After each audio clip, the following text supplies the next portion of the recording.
We dismiss history at our peril. Liberty Nation Radio with Mark Angelides. You can't escape it.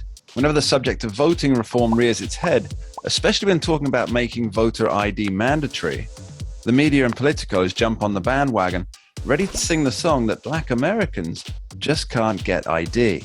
And the sole reason for demanding some form of identification must surely be racism. But it seems that this might just be a fallacy.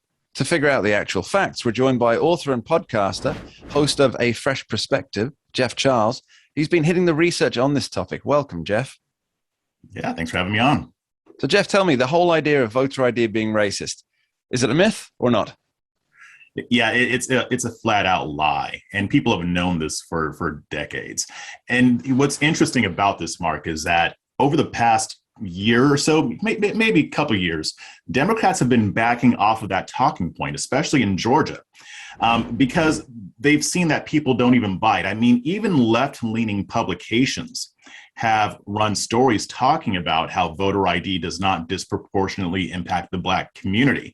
So I think the jig is up, but I was a little surprised to see that there are some who are trying to revive it. So I'm not sure if they plan on going full court press with this again, or if this is just a few Democrats thinking that they're going to rehash the talking point.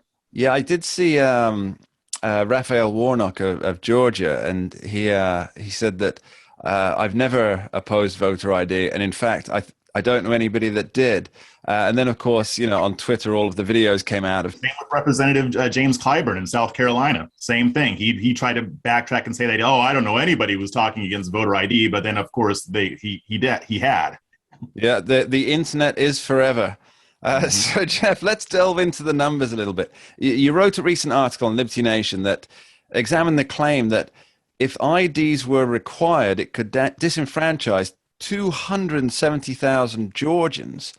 Now, what are the media ignoring about this figure?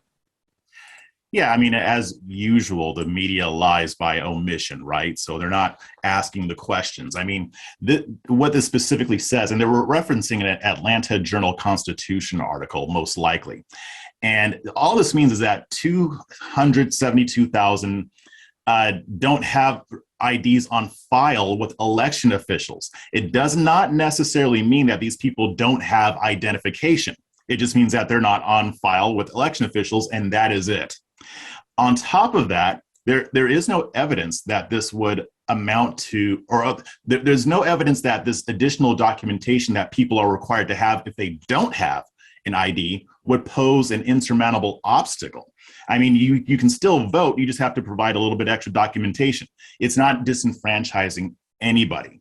So that is where Politico and where Democrats are being a little bit deceptive in not including that information. Yes, it's not as though those 270,000, just because they don't have the ID on file, it doesn't mean they don't have the ID in their wallet with them every day. Exactly. Yes. Yeah. And on top of that, in a state like Georgia, you can get an ID for free. So, I mean, they have removed a lot of these issues that Democrats have brought up, which I think is why they had backed off of it in the first place. But I don't know where they're going now. Well, now, correct me if I'm wrong, Jeff, just to get into the broader topic of it, but the idea that folks, especially Black folks, or particularly Black folks perhaps, can't get hold of ID, it's ludicrous, right? I mean, I can't actually imagine somebody existing in the modern world without some form of identification, other than people in the Californian homeless encampments and the Seattle homeless encampments. Maybe they don't have ID, but everybody else, they can't exist without it, right? Yeah, I mean, you need it to do a lot of what people want to do. I mean, if you want to go out to a bar and have a few drinks, you need an ID. If you want to drive, you need an ID. You need an ID to do a lot of different things, which is why the vast majority of Americans, and yes, that includes Black Americans too, we have IDs. So the argument was never going to be all that successful in the first place. It only convinces people who already want to believe it. And I'll tell you, even homeless people have IDs too. So it's a nutty argument. I'm glad to hear that they do. I mean, there's no way out of that situation for them unless they have some kind of idea. It's the curse of the modern world. But let's talk about the root causes here. Now, Democrats want us to think that this is racism, or as President Joe Biden says, Jim Crow 2.0. I think he only says that because it rhymes nicely and it's easy to remember. But to any impartial observer, it seems that either they don't want safer elections, or it's a red herring or a canard, something to keep alive a narrative that Republicans are racist. Your thoughts? Yeah, I mean, it's all of those, and I'll add something on. It's also an excuse for when they lose. So when they lose elections, they always say, oh, it's because the Republicans suppressed black votes. Now, they know this isn't true, but they do this so that they don't have to take responsibility for the fact that nobody likes what they're selling. Nobody wants to do what they want to do. And it also does help keep the racial narrative alive. Even though it's a bold-faced lie, it's a way for them to continually inject racism or accusations of racism into the discourse. So really, it's a political tool, and it's nothing more than that. Yeah, racism's a great fundraiser. It's put that on top of your emails going out to people whose lists you've probably bought. The dollars come flowing in. So, Jeff, final question, if I may. Mm-hmm. What are the polls saying about voter ID nationwide? Now, I do have some idea of what they say, and if my supposition is correct on this, I'm wondering how long can the Democrats really stay on the wrong side of history? Well, and it seems like what the Democrats' plan is, and this is their plan to win in 2022, promote narratives and policies that are not popular with the American public. I mean, they're doing it with a host of different issues. But on this issue, again, they're against what people believe. Most Americans believe that you should have to show ID when you go to vote. And guess what? The vast majority of Black people believe that you should have to show an ID when you go to vote.